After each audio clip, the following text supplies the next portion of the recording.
Hello students, welcome to our online session. These classes we were discussing about the concept of operating system. As of now, we have finished. We are covering the scheduling algorithm. We have finished four scheduling algorithm. First one was FCFS and then SJF. Then priority scheduling. Then we discussed about round robin technique. Today's session we will discuss about another type of scheduling algorithm called a multi-level queue scheduling algorithm. All these scheduling algorithm which we have discussed so far concentrated on one set of scheduling track. Okay, so FCFS means a process will enter into whichever process first comes will be served first, like that. It had only one. In this scheduling algorithm, multi-level, there will be separate queues. Several separate queues is been designed, not one or two, several separate queues, so that each queue will be given one job to be done. Like system based program will be given to one particular queue, computer user based program will be given to another queue. Maybe interactive programs will be given to another queue. Like that it is being designed. Instead of maintaining processor, instead of maintaining one queue and then using any one of the technique, here there will be many queues and each queues is being assigned with one certain particular task, one for system based, like that. So it's like foreground process also will work and background process also can carry out. So both the process can be carried out simultaneously and each queue can follow any type of techniques also. So that is the basic idea behind multi-level queue scheduling algorithm. So it says that partitioning the ready queue into several separate queues, we call it as multi-level queue scheduling.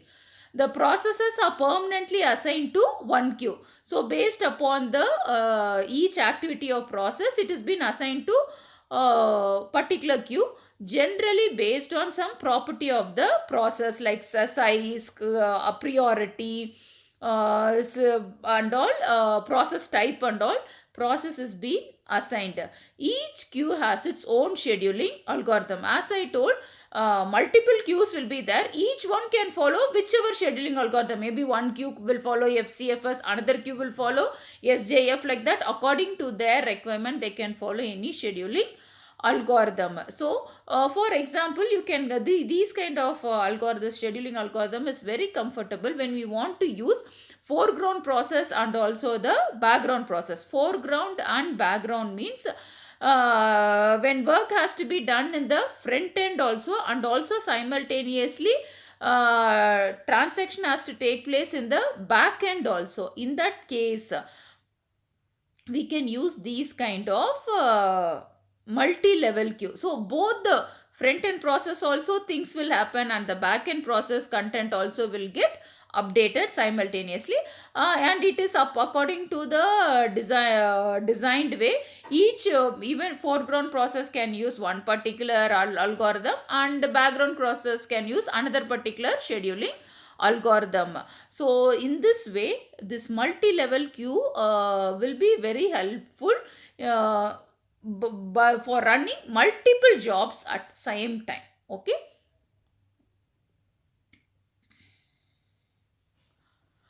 Then so when we consider this multi-level algorithm will be considered in this way only.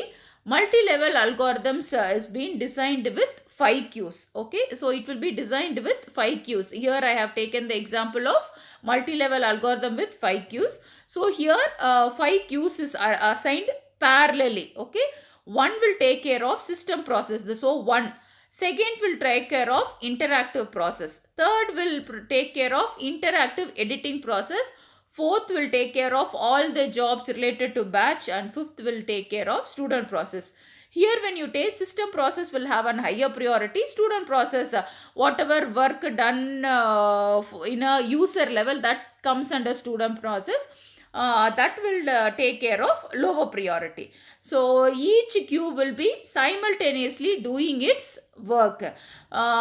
Each system based content and all will be executed in system process, student based content and all will be executed in a student process. And one more thing to remember, in case I don't have any interactive process to be done, that queue will be idle.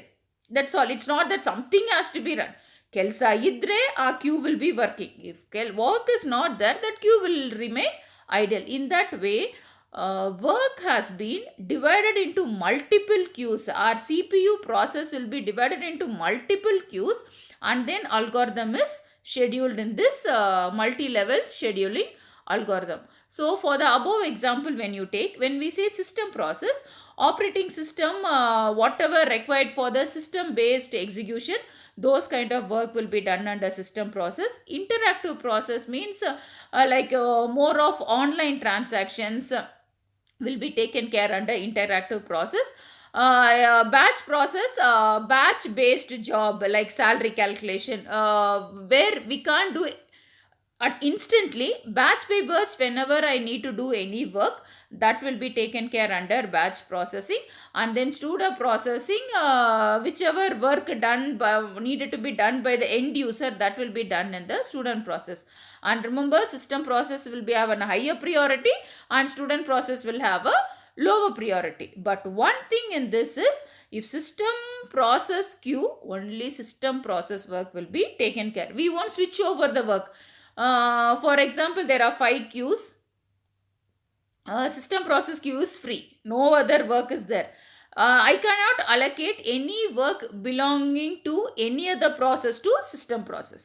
System process queue will carry out only system process job. Interactive process queue will carry out only interactive process jobs. So like that we can't switch over because priority differs. Got it idea? So this is how multi-queue CPU scheduling algorithm work. The same algorithm only, but disadvantages of this method is, as I have just mentioned, here one job, one particular queue can work for one particular type of nature of work. System process means system, that queue only will work. Interactive job means only the interactive queue will work. There are certain situation, sometime one particular queue will be idle for a long time and another queue will be very busy every time. So to overcome that, we introduced one more algorithm called multi-level feedback queue. In this same concept only, in case one particular queue is empty, another job can be shifted to that queue.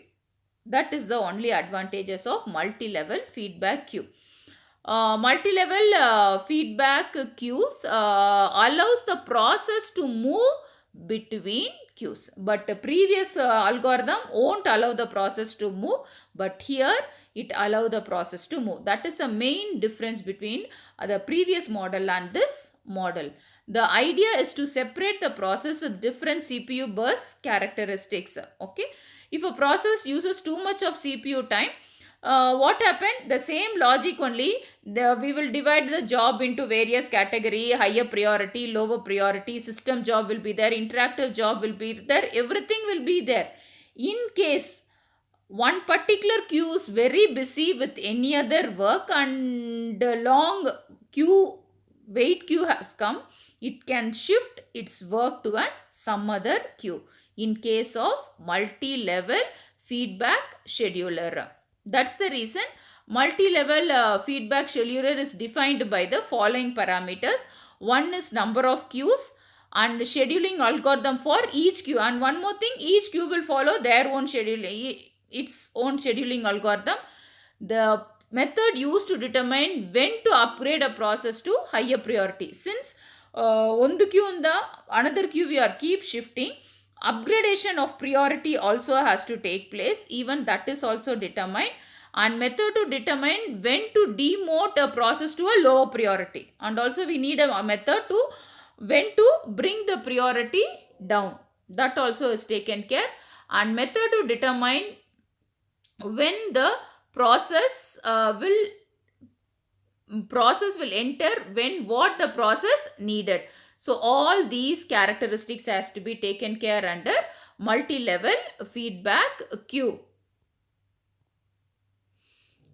As the definition says, it's a multi-level feedback queue. From feedback of one queue process, another queue process input will be given. So here the diagram shows, here also we have set of queues only.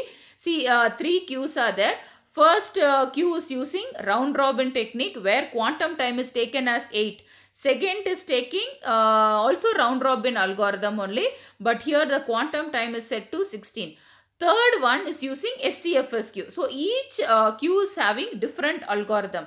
In case first is not able to complete its work, that first queue, the remaining part of the first queue job will be shifted to the second method. So second method, there will be a link between each queues. If the queue is empty, process kali idre, scheduling, it will take care of scheduling and complete the job.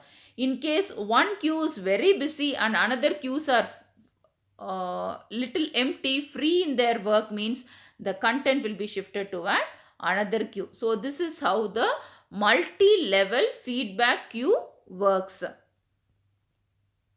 So advantages of this multi-level feedback queue is it's a flexible scheduling algorithm, because yavaga bekadre whichever queue you want you can shift it upon. Even you can go for a low priority queue to higher priority queue to lower priority queue. The scheduling algorithms allows different process to move between different queues. In this algorithm, a process that waits too long in the lower priority queue may be moved to higher priority. In case if you are waiting for one particular process to serve for a longer time, then you can be shifted to higher priority. With all these things, what is the benefit? Means we can avoid the concept of starvation in operating system. But anyway, any model you take, there will be disadvantages also. Disadvantages is algorithms are too complex. It's not going to be easy one to execute these kind of algorithm practically when you think. As processes are moving around different queues, which lead to the production of more CPU overheads. Too much of work over the CPU will be there. And in order to select best scheduler, this algorithm requires some more means to select the values. Since every queue is selecting one different algorithm, ಯಾವ algorithm best ಅಂತ decide ಮಾಡಕ್ಕೆ, you need a separate technique for that evaluation also in this method. That's about multi-level feedback queue. So we have come across so many scheduling algorithm. We started with FCFS, SJF, priority, round robin. All the four we should know to solve it using problems also. Next two is multi-level queue and multi-level feedback queue. So when they ask about CPU scheduling algorithm, we have covered 6 algorithms. Hope you have been you are clear with this algorithm. Very important concept. Repeat any one of these algorithm will be surely asked in the question paper. There are times there are 2 algorithms also from these kind of algorithms have been come in the university paper.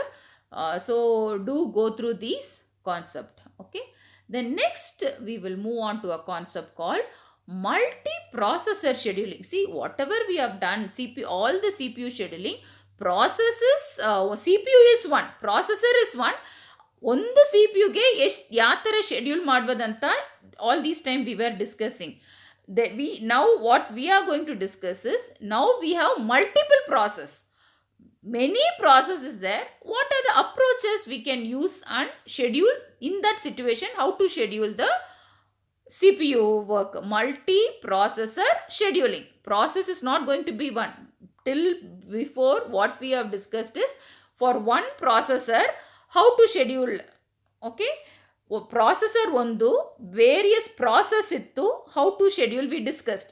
Now multiple processor are there and every processor will have multiple process also. So how we can schedule will be discussed. It's a very simple concept, only it will be a 5 marks question, that's all. In detail we are not going to cover. Just we'll go through this. So when multiple processors are available, then the scheduling gets more complicated. See, one process idrene we have so much of logic behind the scheduling. Now we have many processors, many CPUs are there, and all the CPU has to be scheduled. Then it becomes a complicated process. Load sharing revolves around balancing the load between multiple processes. So the major task to be taken is how to share the load between the process. It's not that no, since because we need to complete the task, we can't overload the work to one particular CPU and make another CPU idle. So equally process has to be shifted between the CPUs. And one more thing, multiprocessor scheduling means it may be heterogeneous. We can't say all the CPU will be of same category, same capacity or same configuration and all.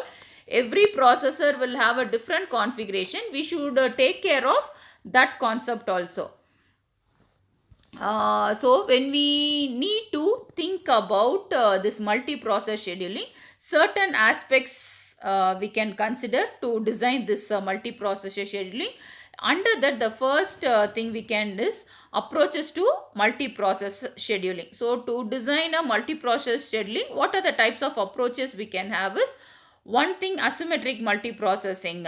Asymmetric multiprocessing means anyway multiple processor means many CPUs are going to be there.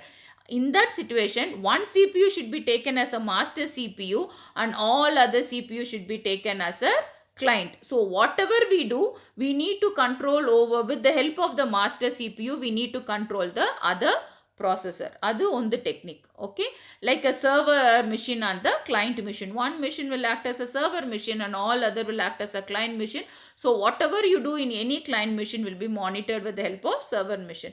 In that way also we can schedule. Next method is symmetric multiprocessing.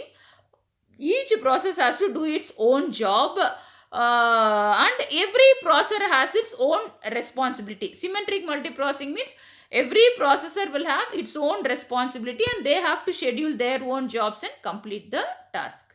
Next feature when we have to discuss about this multiprocessor, this processor affinity. So when it comes to soft affinity occurs when the system attempt to keep the processes on the same processor but makes no guarantee. Okay, this affinity means the same conformity towards the work. Okay, so there are so when it comes to soft affinity, authentication, okay, authentication towards the process, each process so multiple processes are there, but affinity means that authentication between the process to share the information has to be taken care. There are certain situations the processor won't allow their own system information to be shifted to another system for resource sharing. So see the points. Software affinity occurs when the system attempt to keep the processes on the same processor system, its own work, all the jobs has to be kept in the same processor but makes no guarantee, but wants to keep and perform the task. In that case we call it a processor affinity. Example will be like Linux operating system and all we can consider. Next, load balancing. Since very important is load balancing, how well we maintain the balance, and it should be designed that, see, we have 10 CPU working under the multiprocessor scheduling means all the 10 systems should be even given equal workload. In that 5 systems are heavily worked and 5 systems are ideal all the time means it is not, load balancing is not correct. So it will be 5 processor will have overwork, sometime it might lead to deadlock, and another 5 systems will be in an ideal state. So load balancing also has to be taken care under multiprocessor scheduling. And then multi-core processor, the hardware setup, okay, not only the software scheduling part of it, even the hardware setup also should have a multi-core processor which with the help of single chip, but it should have a facility to perform multiple process. Like that also we need to take care in multiprocessor scheduling. So this is one 5 marks question, multiprocessor scheduling. You should understand, all this time we were discussing about CPU scheduling. CPU means ಒಂದು CPU, ಆ ಒಂದು CPUಗೆ ಯಾವ ಥರ schedule ಮಾಡ್ಬೋದಂತ, ಒಂದು C ಪಿಯಲ್ಲಿ ಮಾಡುವ ಕೆಲಸವನ್ನು ಯಾವ ಥರ ಶೆಡ್ಯೂಲ್ ಮಾಡ್ಬೋದಂತ we were discussing. In the concept of multiprocessor scheduling, the logic only is we have many CPUs and every CPU will have lot of jobs. So how to schedule those jobs and perform will be discussed under multiprocessor scheduling. Got an idea? Next we'll move on to our next topic. This topic is covered. Next topic is real-time CPU scheduling. See, real-time means system which is practically running. Okay, how to schedule the work, real time, like traffic signals, real time it is working based on the thing, real data when we like aircraft, or streaming the video, all these things are happening real time. Your videos, automobile, robotics, all these comes under real time. So how to schedule these kind of things, that we call it as real-time CPU scheduling. Real-time systems are those in which task complete is crucial to their performance. Why? Because with the real-time information we need to perform, like medical equipments and all. With the real data of the patients, content, the value will be aligned and then it will be analyzed. So the current, the fastness towards the operation is very, very important. So when it comes to real-time scheduling, we can divide this process into two things. One is soft real-time scheduling, another is hard real-time scheduling. When it comes to soft real-time scheduling, it is used time-based information. Timing needs cannot be met. Timing we cannot fix the timing and work. It can be extended.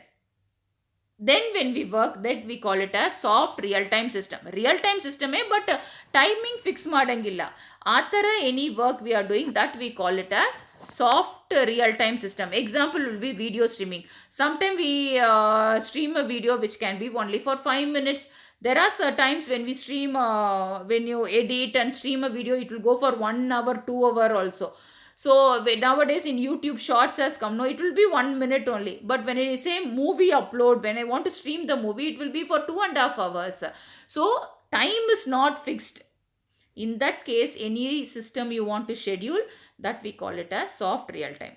Then we have a hard real time also, where timing is very important, like launching of rocket or airbag deployment, automobiles. Suddenly when you put sudden brake from the driver steering, that airbags will open. So that and all, we can't say after 5 seconds I will open the airbag and all. Instantly it should work. So these are the launch of rockets and all, we can't wait solpa time agli anta. So everything is based on time. 1 millisecond also is very much important in these.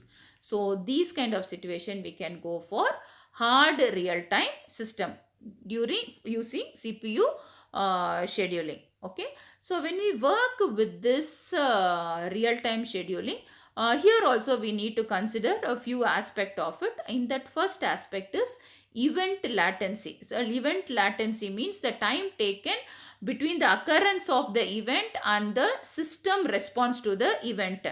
When the work is starting and when system is responding to the work. Okay, see, when you are clicking the Chrome browser and you are typing some information and press enter key, depending upon your internet speed, sometime your page will be loaded immediately. There are times it will take some time for your page to be loaded. So that is the delay taken between the occurrence of that event and the system response. We call it as latency. That is represented in this diagram. So in these kind of real-time system, latency is very, very important. Latency should be in minimized, then only we can make an effective real-time system. If my delay is going to be more, by the time my real-time system date would have completed its task. So many modules it would have thing.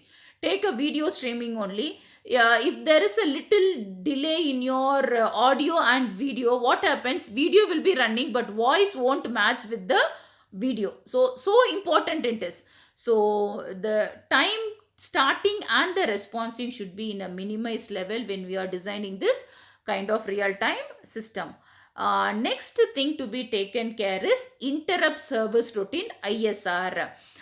In addition to the time taken, another two in the thing is interrupt processing determines which interrupt have occurred and which interrupt handle routine to run.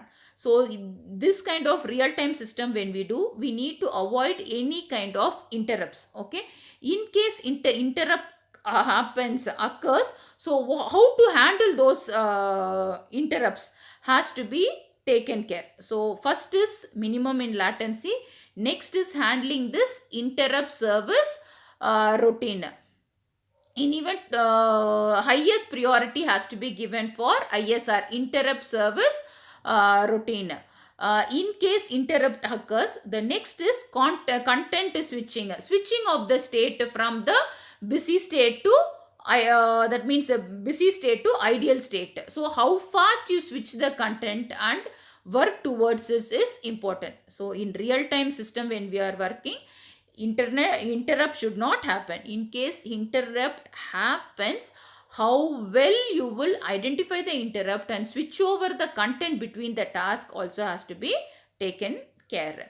So two major things to be taken care under real time system is, one is latency. Latency should be always minimum, and also you need to take care of interrupt service routine. Based on these two things, you can identify total dispatch latency. So with the help of ISR and latency means delay. Okay, you can identify total dispatch, total ಆಗಿ ಆ process complete ಮಾಡಕ್ಕೆ, dispatch ಆಗಕ್ಕೆ how long it takes can be identified for a real time application.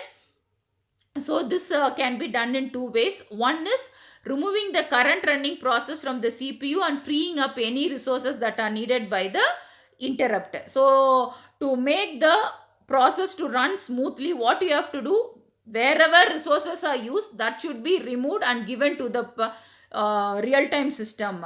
This step can be speeded up lot by using preemptive kernel. Second is loading the interrupt onto the CPU. Okay, so both has been taken care, means you will be able to achieve total dispatch latency. That has been practical explanation of this is being given in this. So when total dispatch latency has to be taken care, you need to take care of both interrupt and also dispatch latency. See the diagram. So here see, interrupt processing is there, and then interrupt processing is there. The total is response time. This is event response to event, how long it takes. So idu minimum idrene your work will be done. So the total things cover is called response interval. So in case interrupt processing, and then dispatch latency time, how much? In dispatch latency only two things, conflict and dispatch, everything is calculated based on time.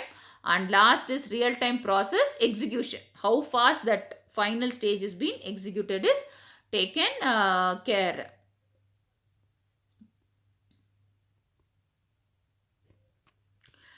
So we have discovered two more general concepts. One was multi-processor scheduling, then we started with real-time CPU scheduling.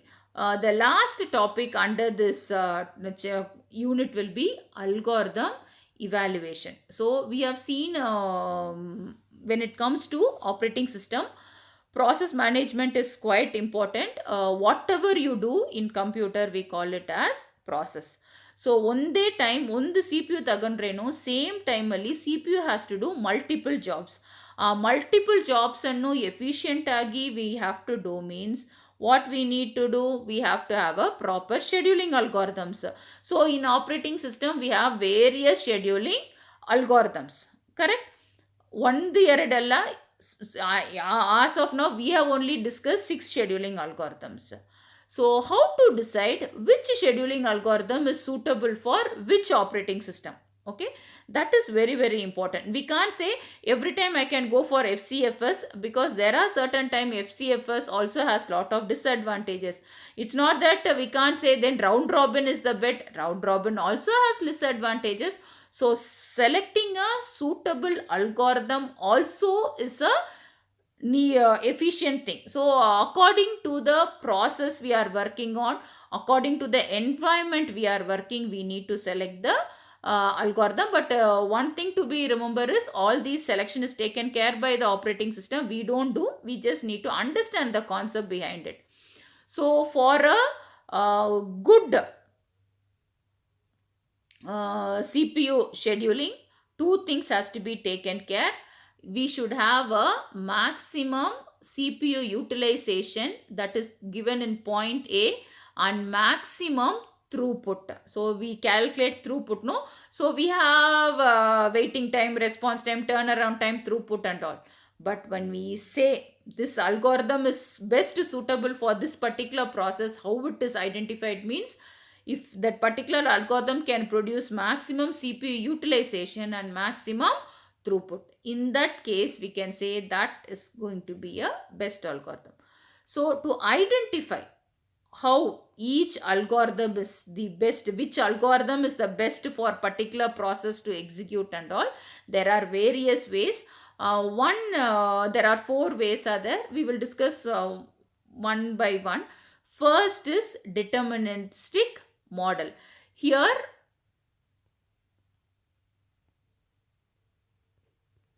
1 minute, let me move to that particular page. So when it comes to deterministic model, one major class of evaluation method is analytic. Here in deterministic, it is more of analytic evaluation. Here we use one particular model called deterministic model, and we try to identify the workload of each algorithm. The main use of deterministic model is to describing the scheduling algorithm and providing example. So example kottu, so we will identify based upon the value, we will analyze. See, we will say one the process which scheduling algorithm to select. We will work out all the four or six scheduling algorithm.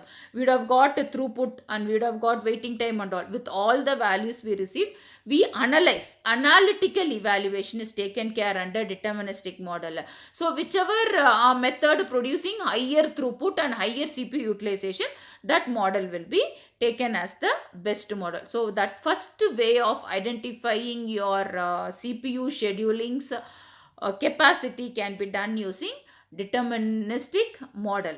Next is queuing model. Queuing is a next model on many system process that runs vary from day to day. We can't say every system process will be doing in the same way. Every system, the way of working is different. So understanding the every computer's nature of work can be done with the help of the how fast the data arrives, how fast the processes does the service, utilization, average queue length, average wait time has to be computed. And with all these computed values, you can use those values and study queuing network analysis. With the help of this analysis study, you can identify which algorithm will be best suitable for that particular process to be executed. Once again, it's like doing a mathematical evaluation to find out which method will be the best method to execute, which scheduling algorithm will be the best to execute for particular process. So here we can use for mathematical expression formulas to identify it. Next method is simulation. Nowadays, researchers will prove whatever work they are doing with the simulation model. Simulation model means it's not a real-time model, but simulated is like one ready temporary model to determine, to check how it works. Okay, it's like car driving.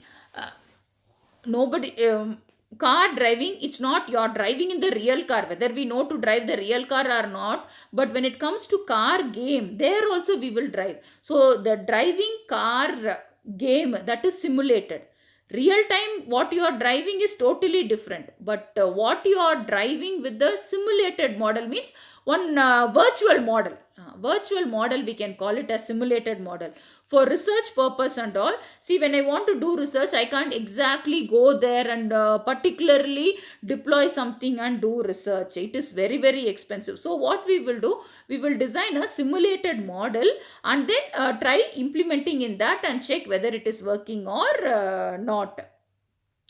So another way of identifying is designing a simulated model for the algorithms and check the result and then identify how efficiently the algorithms are working. That is called simulation. So first method was deterministic, that method, queuing analysis. Third one was simulation. Last method is implementation. Implement the same. Fourth method for identifying this will be implementation. Actual implementation of the process only you do, that will be the best result. Okay, when you implement itself and see, you will get the exact solution for what you wanted. You can identify which algorithm is a best algorithm. So evaluation of scheduling algorithm can be perfectly works when we implement that in the system and when we check. Okay, so algorithm evaluation can be done in 4 ways. Simulation, first deterministic approach, next is queuing, third was simulation, fourth was implementation. Got it? So with this we completed our first chapter. So first chapter, we had 2 parts. First part was introduction to operating system and its concepts, and second part we started with process management. Okay, so we will discuss few of the important questions based on this. So some of the questions covered under unit 1, this is section A question, and these are commonly asked questions also. So define operating system. You need to write the definition. Operating system act as an interface between user and the hardware. Name some operating system softwares. You can write whatever of like Windows, Unix, Linux, Solaris and all. Features of operating system. You have to mention at least mention 2 features and try to explain the features. 2 features ಬರೆದ್ಬಿಟ್ಟು write 2 lines explanation about the features. Operating system, only last chapter 1 part alone program will come, remaining the entire concepts are theory concept. So how well you explain, how well you write only will give you marks. Otherwise, when you just list it out, features of operating system, process management, file management, there is a chance for people to give 1 mark also. So all wherever possible, draw the diagram, wherever possible explain the concept and write advantage and disadvantages. And then define spooling, one definition. Then what is system call, that is also a definition. What is process, also a definition. And the difference between process and program, you need to divide the page, one side process, another is program, at least write 2 difference. Then next is scheduler difference and types of scheduler, long term scheduler, medium term scheduler, short term scheduler, that is. Then IPC, inter-process communication, and definition for pre-emittive scheduling and non-pre-emittive scheduling, and PID, process identification, and then what is context switching. These are the 2 marks questions covered. And some of the section B question is first chapter, lot of concepts are there and most of the concepts are very important also and easy also. It's not so difficult to study. So try to be little thorough with the first chapter. Any 2 types of operating system, like we have time, that is one confirmed question. Types of operating system, sometimes they will only specify, like explain about real-time system, explain about batch processing, or that sometimes questions will be asked like this also. Then functions of operating system, you need to list out the function and explain the points. Next question is operating system services. You need to list out all the services and explain. Then components of operating system. This component functions and all mainly will cover once again file management, memory management, secondary storage management. The way you explain alone little bit changes. Then you need to write system call and for what is the role of system call under each work of operating system, like in file management how system call works, process management how it works, like that you need to explain. Next question is process state and PCB separately also they might ask, or they can ask same question. Next is define scheduler and its types. As a scheduler and types means that short term scheduler, medium term, long term scheduler. This scheduling criteria, this will be asked compulsorily. This out of these question, one will be asked. Next, this no scheduling criteria is also quite important.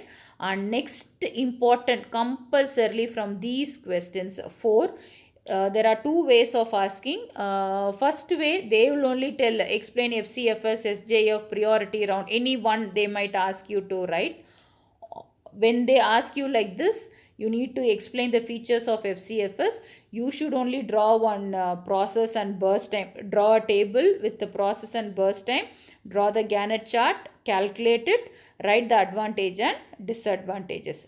So for all the things you need to do, in case if they have not given the value, sometime they will only give the value and tell you to calculate FCFS. In that time, no need to write the features and all, because they have given the sum directly. You just need to draw the Gantt chart, calculate the waiting time, response time, turnaround time and throughput. So in case values is given and they are telling you to calculate only those things, that time no need to write advantage and disadvantages. So understand the question. When question is asked like this uh, thing, you need to cover up with your own example. You need to write advantage, disadvantages and all. Today's class what we have seen, no, those concept I have included: multiprocessor scheduling and algorithm evaluation.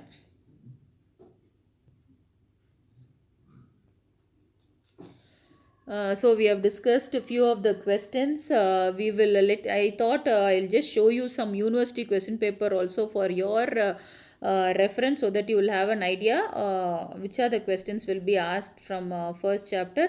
See, this is first chapter question. Define a distributed system.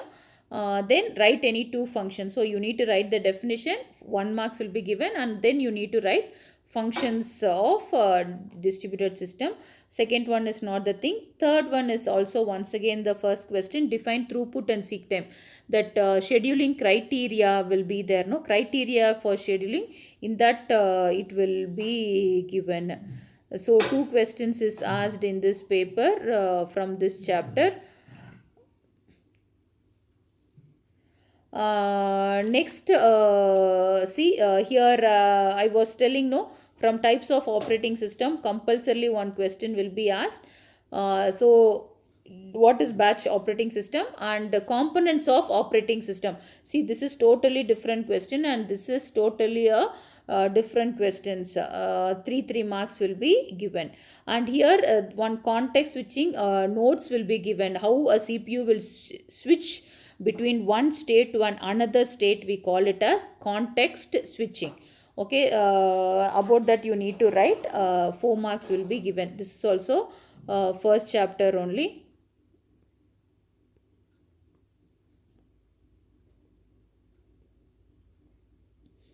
Next, when you see another question is from first chapter is differentiate between pre-emittive and non-pre-emittive scheduling, and write a note on starvation. The starvation question in second chapter we will study more than this chapter. So the 14A alone will be from first chapter.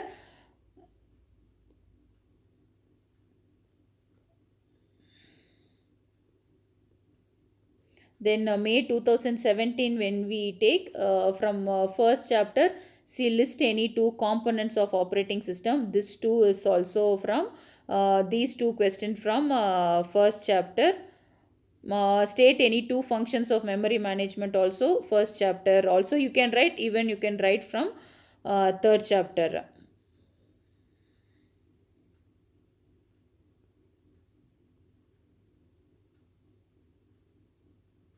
And in part B, if you consider, see operating system services, multi-programming operating system with its advantages and disadvantages. Operating system advantage and disadvantages you need to write. Then what is process? What is process stage transition? There is a diagram, you need to draw the diagram and explain it. See, like this also they will give, explain round robin scheduling with an example. So when they ask round robin, here what and all you will write? You will write the what is round robin scheduling, you will write the features of round robin, you will only give an example. See, when you give, if you are only giving, don't give with 5 6 process, give small 3 process with small values. And quantum time you mentioned, calculate all the things, and at least by before ending write two advantage and two disadvantages.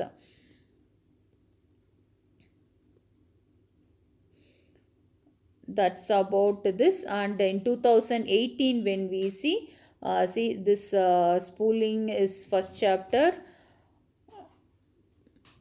What is spooling? I think one question only they have covered. And in part B, they have covered, this is first chapter, functions of operating system. What is a scheduler? Different type of scheduler. Once again, I said no, short term, medium, and long. And here also they have given SJF. So one question paper round robin was asked. Here SJF algorithm with an example. This and all is.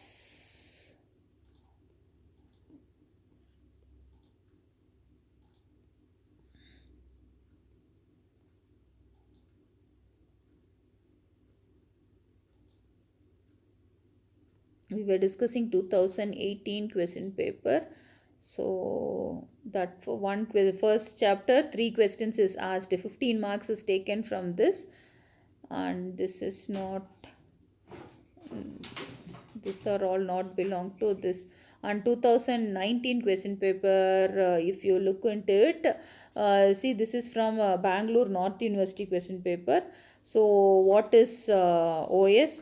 Differentiate between process and program. These two questions is taken from first chapter.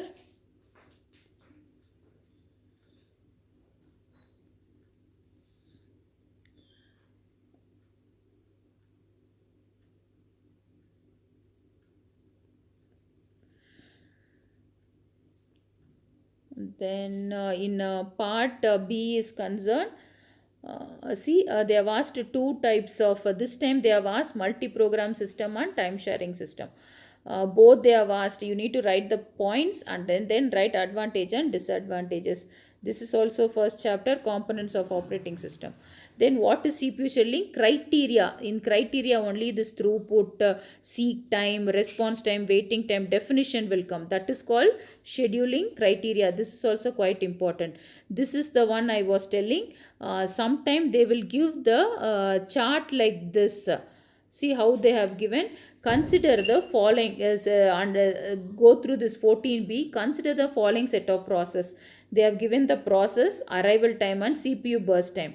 Draw a Gantt chart and calculate turnaround time and average time using only two things they have asked. What is turnaround time and average waiting time? For what and all? FCFS and SJF. So Gantt chart for FCFS you need to draw, calculate turnaround time and average waiting time. And Gantt chart for SJF you have to draw, then write, calculate a turnaround time and average time. So like this sums, if you come, full marks you will get if you have little idea about the problems. Whatever problems you have done, if you have worked out with those problems, easily you will get things. See, whenever they ask like this, no need to write any explanation, no need to include any features and all, just directly do the work out the problem and complete it off. That's one advantage is when they only give these kind of problems. So these are the questions covered under first chapter. So maximum 20 marks questions from part B, 15 to for 20 marks questions are taken from first chapter, and in part A we could see up to 4 to 6 marks questions are taken from first chapter. Do revise this chapter. With this we end our session. Next session we will start with our unit 2. Thank you. Have a nice day.